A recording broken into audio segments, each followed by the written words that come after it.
Salve progressistas, eu sou o Clayson.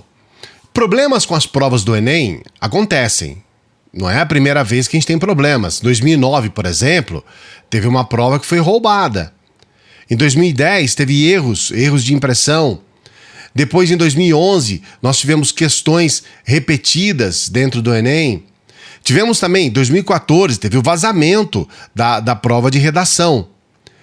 Depois, em 2015, a gente teve alguns boatos sobre vazamento de provas que circularam pelas redes sociais. Esses boatos, inclusive, mobilizaram a Polícia Federal. Nós tivemos, em 2016, o caso de polícia, né? Porque a Polícia Federal acabou prendendo 2 pessoas que foram flagradas com material de apoio. Tudo isso relacionado às provas do Enem. Os problemas, na verdade, eles sempre existiram. O que está acontecendo com o governo Bolsonaro é que é um pouco diferente. Aliás, bem diferente. Assim que o Enem de 2018, no primeiro ano do governo Bolsonaro, assim que ele foi aplicado, Bolsonaro ele se sentiu extremamente incomodado com algumas questões. Havia algumas questões lá, por exemplo, que tratavam sobre gênero. E ele ficou revoltado com isso. Já em 2019, logo no mês de fevereiro de 2019, ele já anunciou que ia fazer uma limpa no Enem e que ia mudar as questões do Enem que estivessem ligadas a pautas que ele, particularmente, não era muito afim. Ali já se colocou um problema, porque existem as questões técnicas e existem as questões de opinião. Eu acho. Esse eu acho não pode estar acima de uma realidade, que é a questão técnica.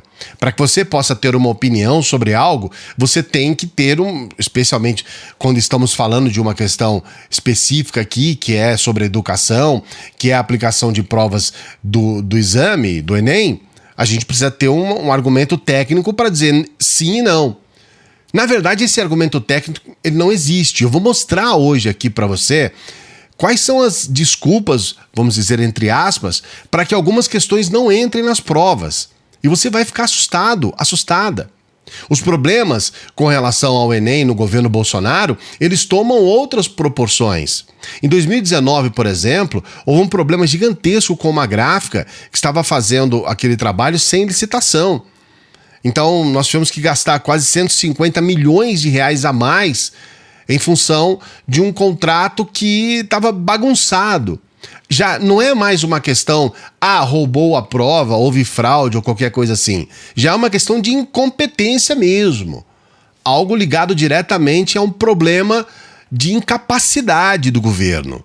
No ano passado, por exemplo, nós tivemos uma questão de matemática inteira que teve que sair do exame. Simplesmente porque ela já tinha sido aplicada em um outro vestibular. O resultado é uma situação de insegurança para os alunos, uma situação de perda até da credibilidade do próprio Enem e o afastamento daqueles que dependem do Enem para entrar na faculdade simplesmente por não acreditarem ou por não realmente poderem fazer as provas. Esse ano, o Enem ele tem um recorde negativo no número de inscritos. Ele é o menor número de inscritos desde 2008. A gente que deveria estar dando passos largos para que a gente pudesse incluir mais pessoas no Enem, a gente está andando para trás. Estamos dando passos largos para trás. Um dos motivos é que os alunos que faltaram na prova de 2020, eles não tiveram isenção da taxa, uma taxa de R$ 85. Esse tema virou briga na justiça, deu um quebra-pau danado. Uma série de problemas que a gente percebe são muito típicos de uma gestão incompetente. E essa gestão do ministro atual, Ribeiro, no MEC, ela é marcada por incompetência, por falhas, por pauta ideológica. Esse pastor, que hoje é ministro da Educação, ele se omite na pandemia, ele tem um orçamento baixo em função disso e acaba sendo suspeita de favorecimento de um grupo religioso.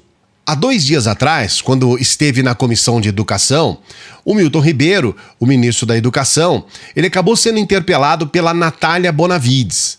A Natália, ela fez uma fala espetacular dirigida ao ministro Ribeiro.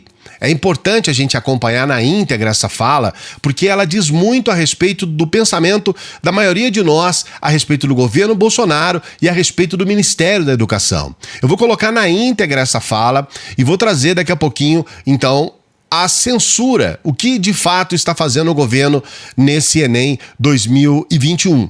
Peço para que você preste atenção, sempre também pedindo para que você dê o like no vídeo, se inscreva no canal e ative o sininho. Por favor, você que chegou até aqui no vídeo, você que vai ver essa parte espetacular aqui da participação da Natália, dê o like, se inscreva no canal, ative o sininho e nos ajude com o nosso Apoia-se. Nosso Apoia-se aí também está com força total para a gente levar adiante o nosso trabalho e profissionalizar o nosso canal. Vamos acompanhar a fala da deputada Natália Bonavides, do Rio Grande do Norte.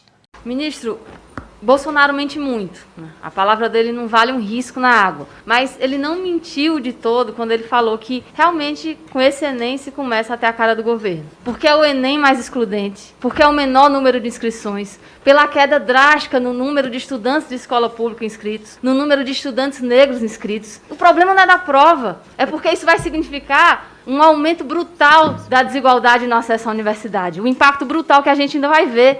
Isso tudo realmente é a cara desse governo. Um governo que não traz nenhuma indignação quando tem gente catando osso no lixo.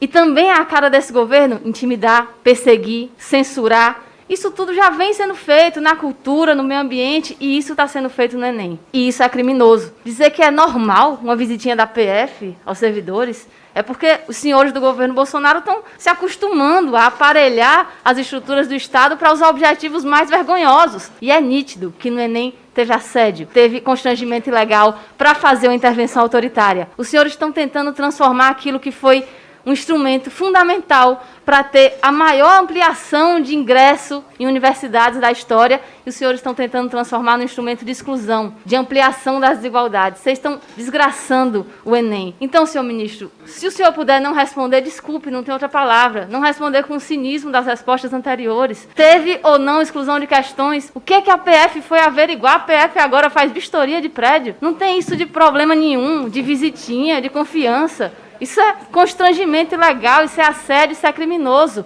A administração pública tem princípios a cumprir, de transparência, de publicidade. Eu finalizo, ministro, afirmando que o senhor mentiu ao dizer que os professores pararam na pandemia. O senhor não pode avaliar os professores com base na conduta do seu presidente, que é quem não gosta de trabalhar. Os professores trabalharam e muito mais durante esse período em que o governo federal não deu a menor assistência para os estudantes e para as estudantes. Eu me dirijo para terminar mesmo aos estudantes que estão aqui. Tenham esperança. O projeto que Bolsonaro, que esse ministro representam, não vai se sustentar. Vai ser derrotado porque é indigno e a gente vai viver um novo momento na educação. Obrigada. É fato que nós queremos um novo momento na educação brasileira. Da forma com que as coisas estão, está incontrolável. A revista Piauí, ela teve acesso a um documento com um parecer, na verdade é um contraparecer, que fala a respeito daquelas censuras que foram colocadas a itens do Enem em 2019 para 2020. E o acesso a esses documentos, eu vou deixar a reportagem completa na descrição do vídeo, é para deixar a gente boca aberta mesmo, porque parece absurdo, para não dizer patético. Nós tivemos a personagem Mafalda, que foi censurada, mas a cantora Madonna, ela foi censurada. Uma questão da área de linguagens, usava a letra da música Papa Don't Preach para falar de gravidez na adolescência. E aí eles colocaram lá, gera polêmica desnecessária. Uma justificativa sem muita razão de ser. Porque a gravidez na adolescência é uma realidade brasileira que precisa, sim, é necessário que seja abordado. No contraparecer, os servidores responsáveis pelo Enem, eles pediram que a questão fosse reabilitada, mas essas questões que foram, de alguma forma, censuradas, elas entraram num limbo. Outra questão, por exemplo, é uma que citava o poema Maio 1964, escrito pelo Ferreira Goulart. Ele fala sobre a violência e as prisões políticas ocorridas nas semanas seguintes ao golpe. E aí a comissão de censura lá do INEP decidiu excluir essa questão do exame. Por quê? Descontextualização histórica do texto. E que descontextualização é essa? eles usaram essa mesma desculpa para censurar um poema do Paulo Leminski que tratava sobre ditadura. Uma outra questão que citava uma letra da música escrita por Chico Buarque, não foi colocado qual letra, ela foi censurada com a seguinte explicação: leitura direcionada da história. Sugere-se substituir ditadura por regime militar. Eles querem reescrever a história. A quantidade de charges que eles retiraram do exame é absurda. Teve uma que, por exemplo, uma pessoa foi se confessar a um padre, aí ela diz assim: padre, eu pequei. E o padre estava na frente do Facebook e diz: eu já sabia. É claro, isso está aludindo à questão da invasão da nossa privacidade em relação às redes sociais. Parece óbvio, mas eles simplesmente censuraram, dizendo que essa charge, ela fere o sentimento religioso. Uma das coisas assim mais absurdas, também falando sobre ferir sentimento religioso e a liberdade de crença, foi uma censura ao texto do Manuel de Barros, que num dado momento ele fala: no descomeço era o verbo. É uma alusão ao Gênesis, e eles censuraram porque isso para eles tem a ver com uma questão religiosa e que fere a liberdade de crença. A coisa fica ainda mais séria quando os assuntos tratados dizem respeito à saúde pública. Por exemplo, teve uma questão que fala sobre ciências da natureza, que trazia os cuidados com relação ao vírus HIV. Afirmava que o uso de camisinha é o meio de prevenção mais barato e eficaz. Eles cortaram essa questão, dizendo que ela gera polêmica desnecessária, direcionamento no controle de saúde. Assim, é algo inacreditável, porque na verdade esse é um problema urgente do nosso país. Então, até a questão sobre agricultura, os censores atuaram. Ao se deparar com uma charge sobre a produção de milhos transgênicos, os bolsonaristas então disseram: gera polêmica desnecessária em relação à produção do campo. Um negócio que fala sobre milho transgênico, que é algo que todos nós precisamos saber. Uma coisa sobre agricultura. Uma questão que falava sobre segurança pública, mencionava em uma das alternativas da resposta a violência da polícia na Bahia.